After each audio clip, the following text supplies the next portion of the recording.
Kejadian 35. Yakub di Betel untuk kedua kalinya.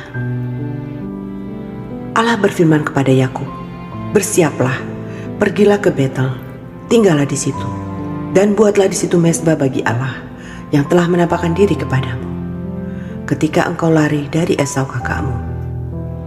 Lalu berkatalah Yakub kepada seisi rumahnya dan kepada semua orang yang bersama-sama dengan dia, "Jauhkanlah dewa-dewa asing yang ada di tengah-tengah kamu. Tahirkanlah dirimu dan tukarlah pakaianmu. Marilah kita bersiap dan pergi ke Betel. Aku akan membuat mezbah di situ bagi Allah yang telah menjawab aku pada masa kesesakanku dan yang telah menyertai aku di jalan yang kutempuh." Mereka menyerahkan kepada Yakub segala dewa asing yang dipunyai mereka dan anting-anting yang ada pada telinga mereka. Lalu Yakub menanamnya di bawah pohon besar yang di dekat Sikem. Sesudah itu berangkatlah mereka, dan kedahsyatan yang dari Allah meliputi kota-kota sekeliling mereka, sehingga anak-anak Yakub tidak dikejar. Lalu sampailah Yakub ke Luz yang di tanah Kanaan, yaitu Betel. Ia dan semua orang yang bersama-sama dengan dia. Didirikannya mezbah di situ dan dinamainyalah tempat itu El Betel, karena Allah telah menyatakan diri kepadanya di situ ketika ia lari terhadap kakaknya. Ketika Deborah inang pengasuh Ribka mati, dikuburkannyalah ia di sebelah hilir Betel di bawah pohon besar yang dinamai orang pohon besar penangisan. Setelah Yakub datang dari Padan Aram, maka Allah menampakkan diri pula kepadanya dan memberkati dia. Firman Allah kepadanya, "Namamu Yakub, dari sekarang namamu bukan lagi Yakub, melainkan Israel. Itulah yang akan menjadi namamu." Maka Allah menamai dia Israel. Lagi firman Allah kepadanya, "Akulah Allah yang Maha Kuasa.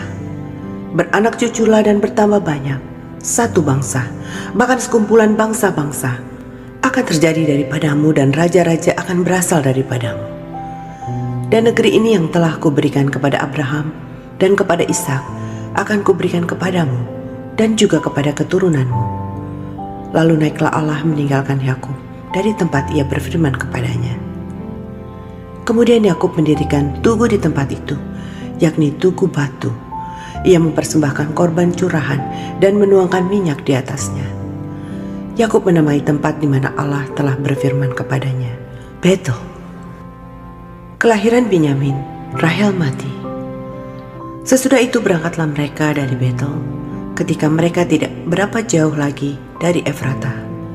Bersalinlah Rahel, dan bersalinnya itu sangat sukar. Sedang ia sangat sukar bersalin, berkatalah bidan kepadanya, "Janganlah takut, sekali ini pun anak laki-laki yang kau dapat." Dan ketika ia hendak menghembuskan nafas, sebab ia mati kemudian, diberikannya nama Ben-Oni kepada anak itu, tetapi ayahnya menamainya Benyamin.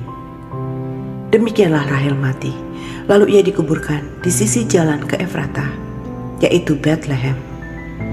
Yakub mendirikan tugu di atas kuburnya. Itulah tugu kubur Rahel sampai sekarang. Sesudah itu berangkatlah Israel. Lalu ia memasang kemahnya di seberang Migdal Eder. Ketika Israel diam di negeri ini, terjadilah bahwa Ruben sampai tidur dengan Bilha, kundik ayahnya, dan kedengaranlah hal itu kepada Israel. Anak-anak Yakub, Ishak mati. Adapun anak-anak lelaki Yakub 12 orang jumlahnya. Anak-anak Lea ialah Ruben, anak sulung Yakub, kemudian Simeon, Lewi, Yehuda, Isakar, dan Zebulon. Anak-anak Rahel ialah Yusuf dan Binyamin. Dan anak-anak Bilha, budak perempuan Rahel ialah Dan serta Naftali. Dan anak-anak Silpa, budak perempuan Lea ialah Gad dan Asher. Itulah anak-anak lelaki Yakub yang dilahirkan baginya di Padan Aram.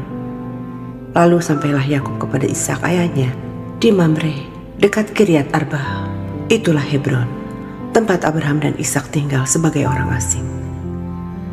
Adapun umur Ishak 180 tahun. Lalu meninggallah Ishak. Ia mati dan dikumpulkan kepada kaum leluhurnya. Ia tua dan suntuk umur. Maka Esau dan Yakub anak-anaknya itu menguburkan dia.